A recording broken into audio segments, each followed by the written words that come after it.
అమ్మ మీ పేరేంటమ్మా? ప్రవళిక. మీ పేరమ్మా? సుష్మా.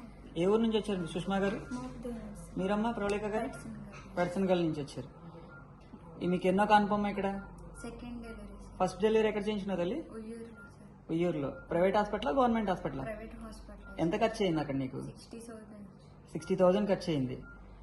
60,000 రూపాయలు ఖర్చు పెట్టుకుని నీకు అక్కడ ఫెసిలిటీస్ బాగున్నాయా? ఉచితంగా రవిప్రకాష్ సిలికానాంధ్ర సంజీవిని వైద్యాలయం చేసే ఫెసిలిటీస్ బాగున్నాయా? సిలికానాంధ్ర సంజీవని వైద్యాలయం ఫెసిలిటీస్ బాగున్నాయి సార్.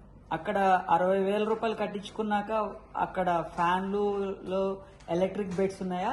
మాకులాగా ఇక్కడ ఏసీ ఎలక్ట్రిక్ బెడ్స్ ఉన్నాయా? ఫ్యాన్లు నార్మల్ బెడ్స్ సార్. ఓకే. మీరండి? ఫ్యాన్లు మామూలుగా. మీకు ఎంత ఖర్చు అయింది? ఎన్నో డెలివరీ మీకు?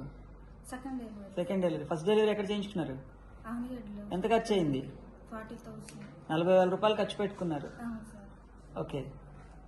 ఈ హాస్పిటల్లో రవిప్రకాష్ సిలికానాంధ్ర సంజీవిని వైద్యాలయంలో గర్భం దాల్చిన ఆడపిల్లలకి డెలివరీ అయ్యే వరకు ఉచితం అనే విషయం మీకు ఎప్పుడు తెలిసింది? నేను తెలుసుకుని వచ్చాను సార్. మీకు ఎవరైనా చెప్పారా మీకు, లేకపోతే మీరే తెలుసుకుని వచ్చారా? తెలుసుకుని వచ్చాను సార్. తెలుసుకుని వచ్చారు. చాలా బాగా చేస్తున్నారు ఇక్కడ, ఫ్రీగా చేస్తున్నారు అంటే తెలుసుకుని వచ్చాను సార్ ఇక్కడ. ఓకే.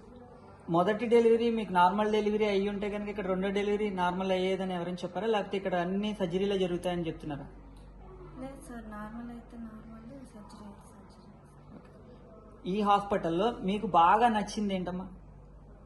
బాగా నచ్చింది ఐసీయూలో పెడతాం అంటే డాక్టర్స్ బాగా మనల్ని కేర్ తీసుకుని చూడడం, మళ్ళీ భోజనం ఫ్రీ, అంతా ఫ్రీ, ఆపరేషన్ చేయడం, ఇక్కడ ఫెసిలిటీస్ చాలా బాగున్నాయి.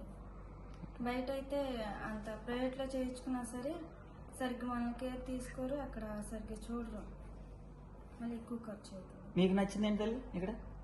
ఇక్కడ ఐసీయూలో పెట్టి ఏసీలో పెట్టి పిల్లల్ని ఎప్పటికప్పుడు మనల్ని మనం ఎలా ఉన్నా ఏంటి అని అందరూ కేర్ తీసుకోవడం నచ్చింది సార్.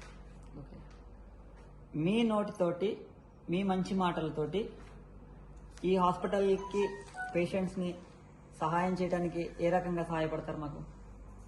నేను వెళ్ళి ఇంకో 10 మందికి అయితే చెప్తాను సార్, చాలా బాగుంది. ఓకే.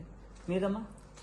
అందరికీ చెప్పి అక్కడ ఫ్రీగా చేస్తున్నారు, మీరు కూడా వెళ్ళి చేయించుకోండి అని చెప్తాను. రవిప్రకాష్ సిలికానాంధ్ర సంజీవిని వైద్యాలయంలో గర్భం దాల్చిన దగ్గర నుంచి టెస్ట్ చేసుకుని కన్ఫర్మేషన్ అయిన దగ్గర నుంచి డిశ్చార్జ్ అయ్యే వరకు కూడా మన రవిప్రకాష్ సిలికానాంధ్ర సంజీవిని వైద్యాలయంలో స్కాన్లు కానివ్వండి, బ్లడ్ టెస్ట్లు కానివ్వండి, డాక్టర్ రివ్యూస్ కానివ్వండి, విత్ మెడిసిన్స్ అమ్మ. 3వ నెల గర్భం దాల్చిన దగ్గర నుంచి డిశ్చార్జ్ అయ్యి వెళ్లే వరకు కూడా మొత్తం అన్ని మందులు కూడా ఉచితంగా ఇస్తాము, టెస్ట్లు కూడా ఫ్రీగా చేస్తాము, స్కాన్లు కూడా అంటే 3వ నెల ప్రెగ్నెన్సీ దగ్గర నుంచి టీఫా స్కాన్ కానివ్వండి, అన్ని స్కాన్లు కూడా మన దగ్గర ఉచితంగానే జరుగుతుంది. మీ మంచి మాటలతోటి నలుగురికి చెప్పండి.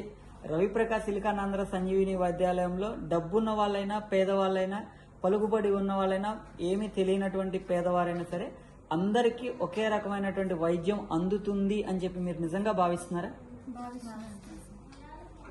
డబ్బున్న వాళ్ళు ఇదే బెడ్స్ మీద పడుకుంటారు, పేదవాళ్ళైనా ఇదే బెడ్స్ మీద పడుకుంటారు, వాళ్ళకి అదే వైద్యం అందుతుంది, పేదవాళ్ళకైనా అదే వైద్యం అందుతుంది అనేది మీరు చూసి అనుకుంటున్నారా, లేకపోతే ఎవరైనా చెప్తే వింటున్నారా? నేనైతే ఫస్ట్ చెప్తే విని వచ్చాను సార్. ఓకే. ఇక్కడికి వచ్చాక అది నిజమే అని అర్థమైంది సార్. ఓకే. మాటలు చెప్పి మోసం చేసే హాస్పిటల్లా కనిపిస్తుందా, మాట చెప్పి నిలబడే హాస్పిటల్లా కనిపిస్తుందా? నిలబడే హాస్పిటల్, ఇచ్చిన మాట నిలబెట్టుకునే హాస్పిటల్లా కనిపిస్తుందా? Yes sir. ఈ రవిప్రకాష్ సిలికానాంధ్ర సంజీవిని వైద్యాలయం నిరుపేద కుటుంబాలకి ఆసరాగా కార్పొరేట్ వైద్యం, పేదవారికి కూడా కార్పొరేట్ వైద్యం అందించాలనే ఒక ముఖ్య ఉద్దేశంతో ఈ హాస్పిటల్ నిర్మాణం జరిగింది. ఎవరైనా దాతలు ముందుకు వచ్చి మరొక రూపాయి సహాయం చేస్తే, ఇంకా మనకి 2 ఫ్లోర్స్ ఉన్నాయమ్మా, ఆ 2 ఫ్లోర్స్ కూడా ఓపెన్ చేస్తే మరెంతో మంది పేదవాళ్ళకి కూడా ఈ హాస్పిటల్ ఉపయోగపడుతుంది అని మీరైతే నిజంగా నమ్ముతున్నారా? నమ్ముతున్నాను.